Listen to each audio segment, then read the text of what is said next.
Halo teman-teman pelajar, hari ini kita akan membahas momentum dan impuls. Yang pertama, momentum, impuls, hubungan momentum dan impuls, dan hukum kekekalan momentum. Saat di jalan, kita biasa melihat beragam jenis mobil. Dari banyak mobil melaju dengan kecepatan yang berbeda-beda. Kira-kira mobil manakah yang paling sulit untuk berhenti? Tentu saja mobil dengan kecepatan yang paling tinggi. Tapi kok bisa gitu ya teman-teman? Biar teman-teman paham, tonton video ini sampai selesai ya. Fenomena di jalanan tadi bisa kita jelaskan dengan konsep fisika, khususnya momentum. Momentum adalah ukuran kesukaran untuk menghentikan suatu benda yang sedang bergerak dengan persamaan momentum bergantung pada massa dan kecepatan. Itu P sama dengan M dikali V, di mana P adalah momentum, M adalah massa, dan V adalah kecepatan. Semakin besar kecepatan mobil atau benda, maka akan semakin besar pula momentum pada benda tersebut. Sehingga benda akan lebih sulit berhenti, namun jika mobil tidak sejenis, maka massanya juga berbeda. Kita tidak bisa mengacu pada nilai kecepatannya saja. Kita juga harus memperhitungkan persamaan momentum tadi, yaitu P sama dengan M dikali V.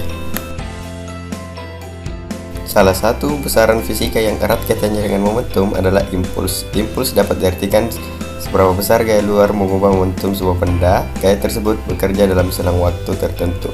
Secara matematis, impuls dirumuskan dalam persamaan I sama dengan F dikali delta T.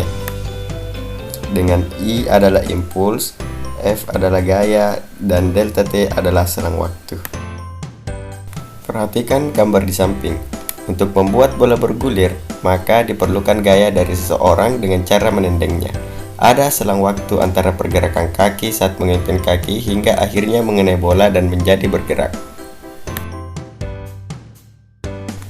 Hubungan antara momentum dan impuls digambarkan pada sebuah benda bermassa M bergerak dengan kecepatan mula-mula V1. Kemudian diberi gaya F dalam selang waktu delta T sehingga kecepatannya berubah menjadi V2. Pada peristiwa ini, hubungan momentum dan impuls dapat dituliskan dalam persamaan F dikali delta T sama dengan M dalam kurung V2 dikurang V1. F kali delta T sama dengan MV2 kurang MV1. F dikali delta T sama dengan P2 dikurang P1. I sama dengan P2 kurang P1.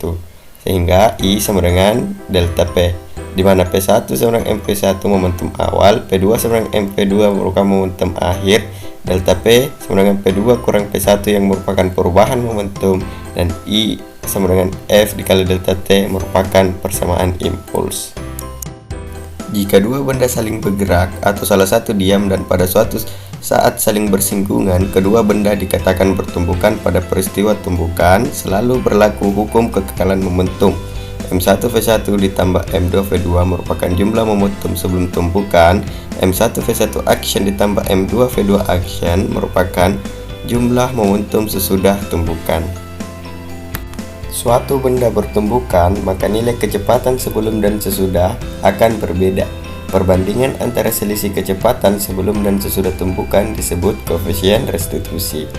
Nah, besarnya koefisien restitusi dapat dihitung dengan persamaan E sama dengan V1 action dikurang V2 action per V1 kurang V2 sama dengan V2 action dikurang V1 action per V1 dikurang V2. Nilai koefisien restitusi menunjukkan kelentingan pada peristiwa tumbukan. Nah, teman-teman, tumbukan terbagi dari 3 jenis. Nah, yang pertama tumbukan lenting sempurna, tumbukan lenting sebagian, dan yang terakhir adalah tumbukan tidak lenting sama sekali. Tumbukan lenting sempurna, misalnya dua benda masing-masing bermassa M1 dan M2 dengan kecepatan V1 dan V2, dan setelah bertumbukan keduanya saling berlawanan arah. Nah, dua benda dikatakan mengalami tumbukan lenting sempurna jika selama tumbukan tidak ada energi yang hilang, sehingga peristiwa ini berlaku hukum kekekalan momentum, hukum kekekalan energi kinetik, dan koefisien restitusinya bernilai 1. Berikutnya, tumbukan lenting sebagian. Contohnya, sebuah bola karet yang dijatuhkan ke lantai dengan ketinggian H dan kecepatan V kemudian memantul kembali ke atas, di mana kecepatan lentingnya tidak sama dengan kecepatan semula. Pada tumbukan lenting sebagian ini berlaku hukum kekekalan momentum. Namun, tidak berlaku hukum kekekalan energi kinetik. Kedua benda tidak menyatu setelah tumbukan, serta besar koefisien restitusi di antara 0 dan 1. Nah, teman-teman, yang terakhir, tumbukan tidak lenting sama sekali.